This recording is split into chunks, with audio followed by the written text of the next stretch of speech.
All right, so the next thing that I want to do is I want to show you guys about the ability to upload and back up your photos using Google Drive. Basically, we want to make sure that we have a fail-safe way to keep our photos archived without potentially losing them or whatever the case may be, okay? A lot of times in Photoshop, if you're using something like the erase tool, that could be a really, really damaging thing to your photo. And if you accidentally save it, then it's just gone forever, right? Or it's messed up forever. So we like to encourage you students to use a backup. Now, I have a Chrome tab open right now, and I just wanted to show you how to create a folder and how to create something so that you can save all of your photos. So as you can see on my Chrome tab, I'm actually signed in under my school account already. But if you haven't done that, go ahead and do that. And then I'm going to hit Google Apps, and I'm going to go to my Google Drive. Now, this looks super overwhelming and cumbersome because there's a lot of things going on with it, okay? As far as just for me being a teacher, I wouldn't worry about that too much. Basically, what I'm going to do is I'm going to start by creating a new folder. So if I hit New in Folder, then I'm able to create something, excuse me, that was a file upload. I want a new folder, and I'm going to create that and call it Photography Backup. And basically anywhere where you have internet and you have the ability to sign into your Google Drive or your bsd7students.org website, you can look at your folder for your photos. Look at your photo folder and look at your photos and download them and do whatever you need to. So if you wanted to work on a project at home, this is how you could do that. So as you can see right here, I ended up creating a photography backup. So I'm just going to open that up real quick. And as you can see, it's just a blank document right now. What we can do from here is I can actually start pulling in a bunch of images to back up. So say you ended up going out and you shot somewhere between 100 and 200 photos, which sounds like a lot, but it's actually pretty reasonable if you're wanting to become a professional. So I would want to make sure that I have all of those photos just in case I wanted to use one of them. If there's just like something that was a little bit off for the one that I picked, then I can maybe look at a different option and try and see if I can make that one work a little bit better.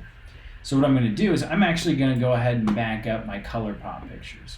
So I have a full screen Chrome window right now, and I just went ahead and minimized it so I could start to look for the photos that I want to upload. So in my last video, I was talking about the big brown trout ColourPop that I did, and I made both my JPEG and PSD. Okay, so my Photoshop file and my JPEG I could end up putting into Drive, right? Super simple, just drag and drop it. As soon as you drag it and drop it, you start to upload it, and that's the easiest way to back up your photos, okay? And then as you can see, if I want to go back to full size, you can see, there we go, there's my Photopop, okay? Excuse me, my ColourPop. Now, if you're on PC, it might not be as easy to just drag and drop files like that. So the other way that you can do this is you can hit New and hit a file upload. So we are uploading photos and files using this Photoshop or PSD, okay? Looks like you can't quite see the bottom of my page, so I'm going to change that on my, excuse me, I am on OBS real quick. 1 second. Come on. There we go. Trying to see the bottom of the page. It's just my canvas doesn't quite line up with my camera. There we go. So got my photo picture, got my Photoshop file picture. I'm going to hit New, File Upload, and then it's going to bring up this window that you've seen before, right? So I can hit both of those PSD and JPEG files, Carl's Big Brown Trout, hit Open, and now it's kind of confused because I'm trying to upload the same two files. This just makes a copy of them, and they're right there. So we'll start to upload them. There's my Photoshop file, there's my JPEG, we're all set. Now, I prefer to be able to have tons and tons of folders to help me organize all of my photos. See how I'm emphasizing folder and photo so I'm not getting mixed up. Anyways, I like to create folders inside of folders. Why not? This is going to be called ColourPop. This is the folder that I'm going to have all of my ColourPop photos that I can use. Okay? So, if I just highlight those, I can actually right click and move them into, I meant to name that ColourPop, but it's called Color, so I can just move them in there. Okay? So then I go into my folder that says Color, and there they are.